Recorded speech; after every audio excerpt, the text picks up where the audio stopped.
자, 이제 금융론 중에서 대출 한도, 이자율, 상환 등에 대해서 살펴보겠습니다. 해서 제일 먼저 대출 한도, 주거용 부동산에서 대출 한도, LTV 기준은 부동산 가격 곱하기 대부 비율, 별 문제 안 되고요.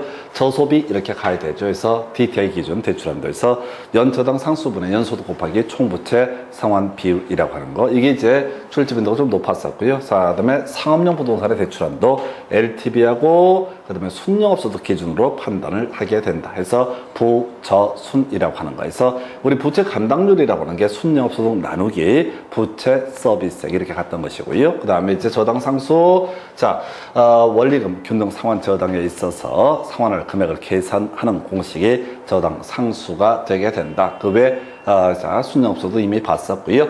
자, 이자율 위험이라고 하는 고정 이자율은 대출자가 이자율 위험을 부담하게 될 것이다. 그래서 변동 이자율보다 금리가 더 높다라고 할 것. 자, 그리고 나서 금리 상승기에 문제가 되는 문제, 차입자 입장에서 판단한다 해서 고정 이자율로 대출받은 사람 입장에서는 금리가 상승하게 되면 그대로 그냥 기존의 대출을 유지하게 될 것이고, 금리가 하락하게 되면 기존 대출을 버리고 새로운 대출로 대환 대출을 받게 된다. 이런 논리 구조가 되겠습니다. 자, 문제 가지고 개념들 확인을 해보겠습니다. 그래서 자, 이게 25회 때 나왔던 문제, 요즘에 이제 안 나와요. 지금 이제 작년에 하고 올해가 안 나온 것 같은데, 어찌됐든 전통적으로 나왔던 주제. 이게 안 나온 이유가요, 지금 은행에서 대출 한도 계산하는 게 좀 달라졌거든요. 그래서 아마 안 내는 것 같은데, 어찌됐든 간에 요것만 가지고 이제 판단을 한다고 했을 때, 자, LTV 기준 대출 한도. 자, 먼저 부동산의 가격 봐야 되죠. 3억. 그 다음에 LTV 70% 하면 3억 곱하기 0.7 하게 되면은 2억 1천만 원.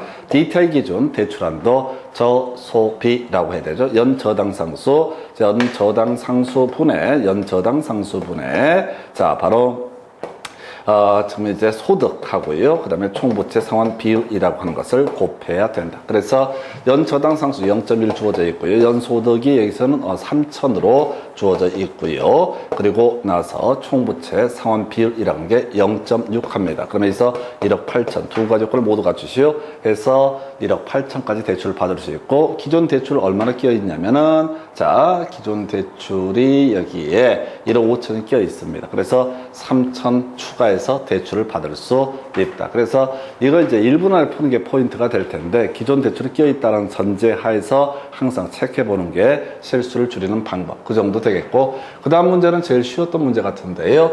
자, 지금 부동산의 가격이 3억이고요. 소득이 5천이다 라고 되어 있습니다. 그래서 자, 3억 곱하기 LTV 0.6 하게 되면 1억 8천까지 대출을 받을 수 있다. 그 다음에 이제 총부채 상환 비율 기준 저소비 가야 되죠. 0.1분의 소득이라고 하는 것이 이 사람이 5천만 원, 그 다음에 DTI가 0.4, 그러면 여기서 2억까지 대출을 받을 수 있다. 두 가지 걸 모두 갖추시오. 1억 8천에서 답은 3번. 이게 이제 기존 대출이 없는 상태라고 이렇게 봐야겠고요. 그 다음 세 번째 이슈 발표봐야 될 것이, 자, 지금 7천만 원 이미 대출을 받은 상태에서 추가로 받을 수는, 자, 대출 한도라고 해서, 자, 부동산의 가격 5억이고요. LTV 50%, 2억 5천 나오겠습니다. 그 다음에 DTI 저소비라고 해서 0.1분의 연소득 6천만 원 곱하기 DTI 0.4, 그러면 2억 4천까지 대출을 받을 수 있다. 두 가지 요건을 모두 갖추시오. 2억 4천. 그리고 7천 끼어 있으니까 1억 7천을 추가로 대출 받을 수 있다라고 할 것.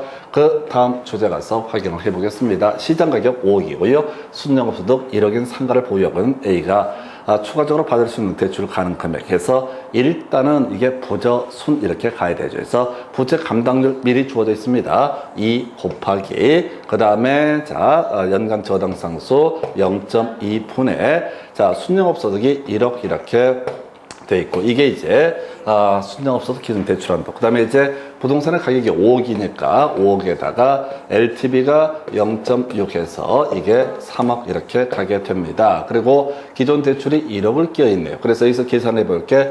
1억 곱하기 이 0.4, 1억 나누기 0.4 하면 아마 이게 2억 5천이 나올 테고요. 해서 2억 5천까지 대출을 받을 수 있는데, 현재 1억의 대출이 얼마가 끼어 있냐면 1억이 대출에 끼어 있다. 그래서 1억 5천을 추가적으로 대출을 받을 수 있다. 이런 식의 논리 구조에서 아무래도 주택담보대출이 지금 3문제가 4문제 구성이 됐었고 상가담보대출이 1문제 이 정도로 봅니다. 그 다음에 이제 검토 드릴 주제 보게 되면은 이게 이제 27회 문제가 못 풀어요. 그래서 해설만 해도 어마무시한 문제 버리면 되겠고요.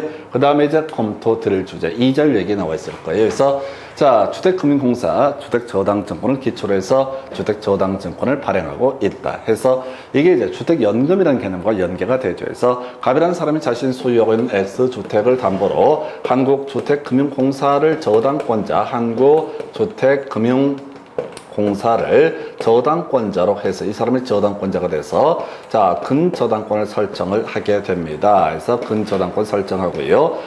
이 사람이 대신 보증서를 발행을 하게 되면 이 갑이라는 사람이 금융기관에 가서 자 생활비를 받는 식으로 갖게 자 이것이 주택연금 제도가 되게 된다. 그러면 이제 한국주택금융공사인 저당권자는 이걸 갖고 계속 이제 기다리는 것이 아니라 죽을 때까지 기다리는 것이 아니라 이 저당권을 사고 팔아서 뭘 한다? 또 자금을 융통을 하게 된다. 그래서 또 이렇게 주택연금에 가입하는 사람한테 또 근저당권 설정을 하고 또 그걸 사고 팔고 이런 식이에요. 그래서 저당의 유동화라고 하는 거 바로 주택금융공사가 담당을 하게 된다. 물론 이제 금융기관도 가능하긴 합니다. 자, 그 다음에 이제 시장이자율이 대출 약정 이자율보다 높아진다 해서 5% 약정 이자율, 시장 이자율 6%. 그럼 차입자는 조기 상환하지 아니할 것이다 라고 하는 거에서 답은 2번으로 구성을 했고요.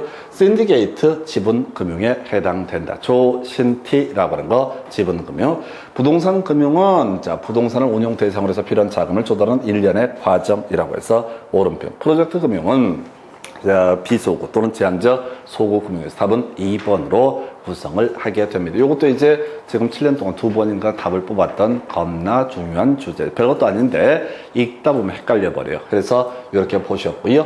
그 다음에 이제 논의할 주제가 저등의 상환이라고 하는 것. 이게 100% 한 문제 구성이 되죠. 그래서 원금 균등 상환 저당이라고 하는 것. 개념 자체가 이렇게 갑니다.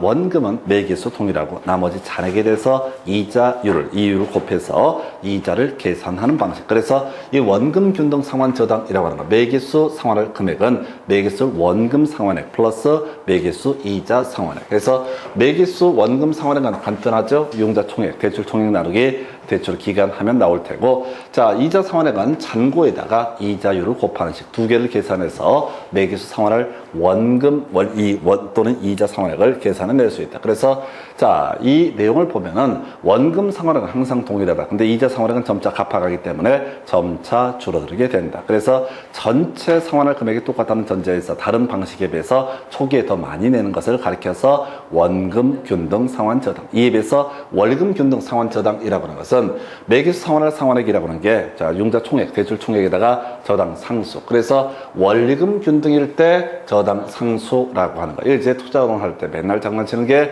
원금 균등 상환 저당일 때 저당 상수. 이렇게 장난을 쳤던 바가 있었고요. 원리금 균등에서 상환액 계산하는 방법 포기하실 것. 대신 이렇게 초, 이, 후원 해서 초기에 자 매기수 상환액은 동일하지만 그것을 구성하는 이자 상환액 자 초기에 많다가 점차 감소하게 될 테고 원금 상환액 점차 늘어나게 된다. 이자액이 줄어드는 만큼 원금 상환액이 늘어나게 된다라고 하는 것. 그래서 초이 후원. 점정 상환 저당은 초기에 적게 되고 나중에 많이 낸다. 그래서 이것들 공통적인 이슈는 전체 이자는 똑같다. 그래서 상환한 금액도 항상 똑같다. 다만 처음에 많이 냈냐 나중에 많이 냈냐 이 싸움을 가지고 보게 된다. 그리고 대부분 문제들이 원금 균등 상환자당과 원리금 균등 상환자당을 비교하는 형식으로 구성이 되게 된다. 그래서 중도 상환이라고 하는 거. 중간에 갚을 때 원금 균등과 원리금 균등을 비교해 보게 되면은 원금 균등이 초기에 많이 내기 때문에 중도 상환액은 원금 균등 상환액이 더 작다. 이런 식의 논리구조. 채무 불이행 위험도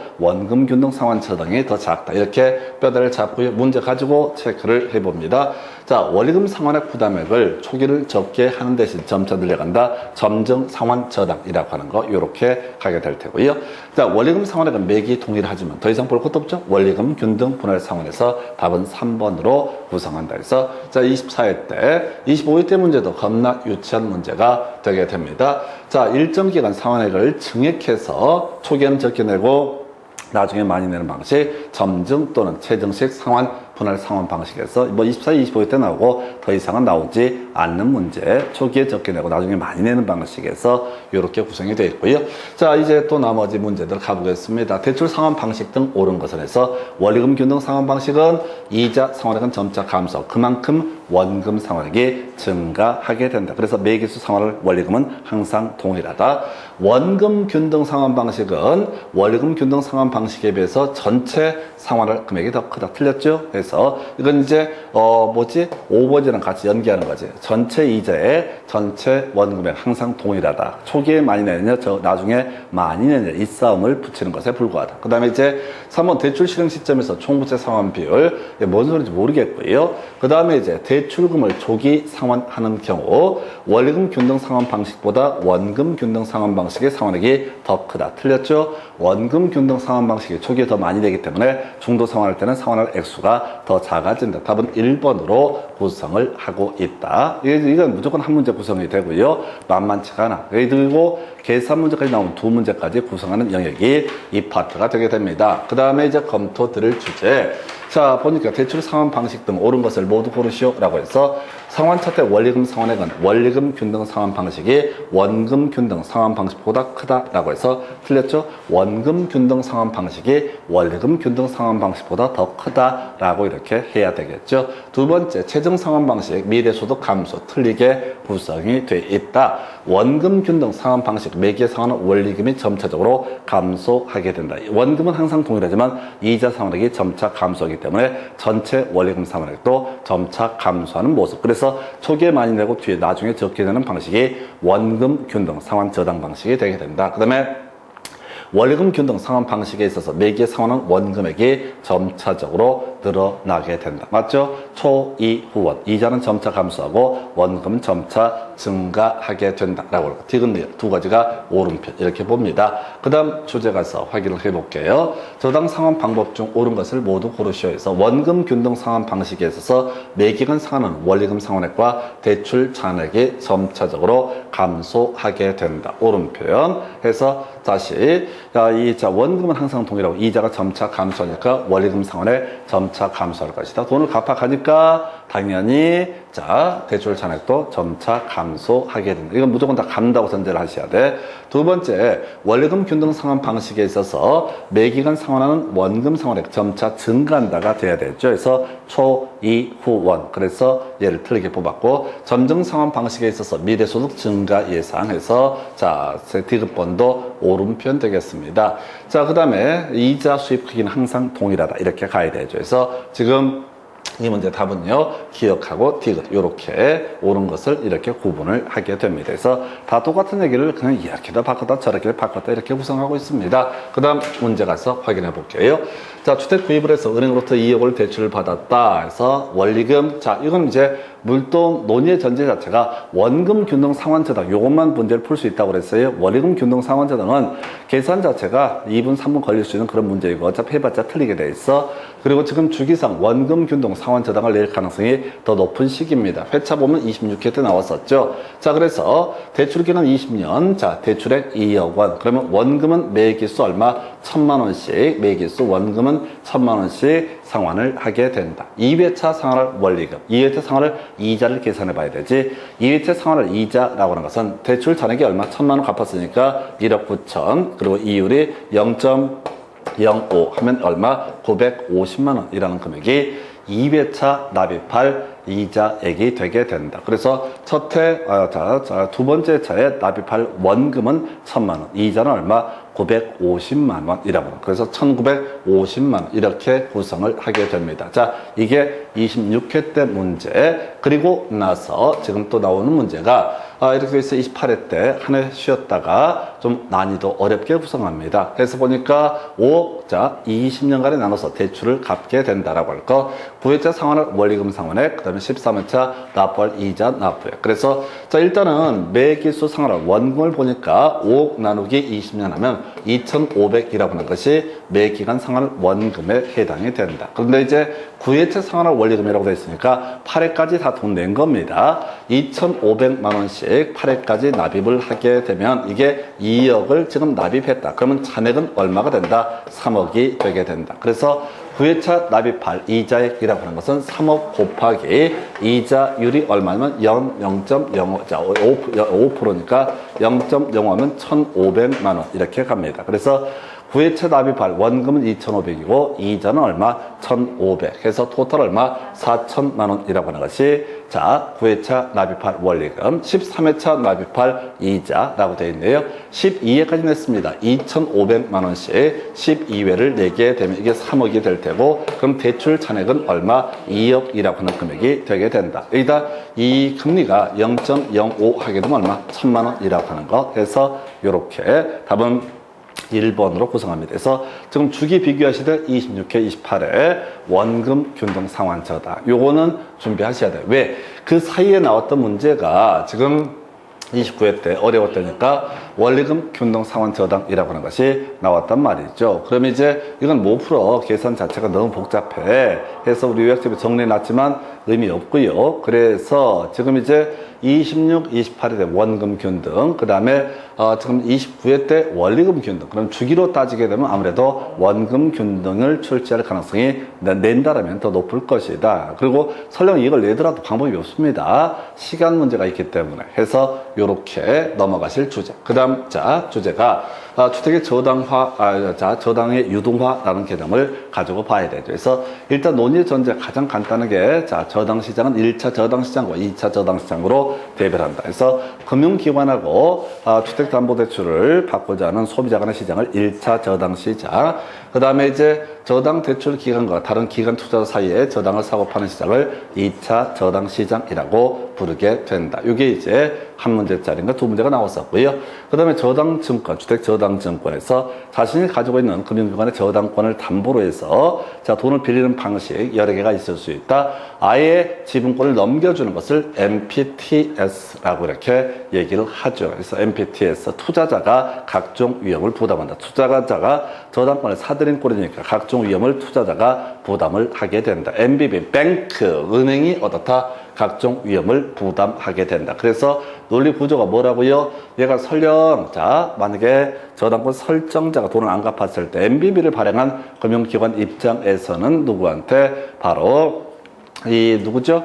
투자자한테 일정한 금액을 다 반환을 해야 된다. 이런 얘기가 될 테고 MPTS를 발행을 했다면 돈 안 들어오면 다 투자자에게 반환하지 않아도 된다. 그 다음에 이제 CMO, 다양화, 다양한 뭐 이런 식의 표현들 나오게 되는데 거의 이슈 없고요. 이렇게 저당 증권을 발행을 하게 되면 유통 금융기관 입장에서는 유동성이 확보가 되기 때문에 더 많은 대출을 실행할 수 있다. 자, 투자자 입장에서는 MPTS라든가 MBB를 매입한 사람에서는 안정적으로 채권 회수, 상대적으로 안정적으로 채권 회수를 할 수가 있다. 그리고 소비자 입장에서는 더 많은 대출이 실행이 될 거니까 더 많은 대출을 받을 수 있다라고 할 것, 이런 정도의 내용이 될 테고요. 이게 뭐 별 의미가 없는 파트죠, 사실은. 그래서 자, 주택금융 등에 관한 설명 틀린 것에 대해서 주택금융은 주택자금 조성, 뭐 좌가 주택의 공급 확대, 주거 안정 등의 기능을 담당한다. 주택소비금융은 주택을 구입하려는 사람이 주택을 담보로 제공하고 자금을 제공하는 형태 금융.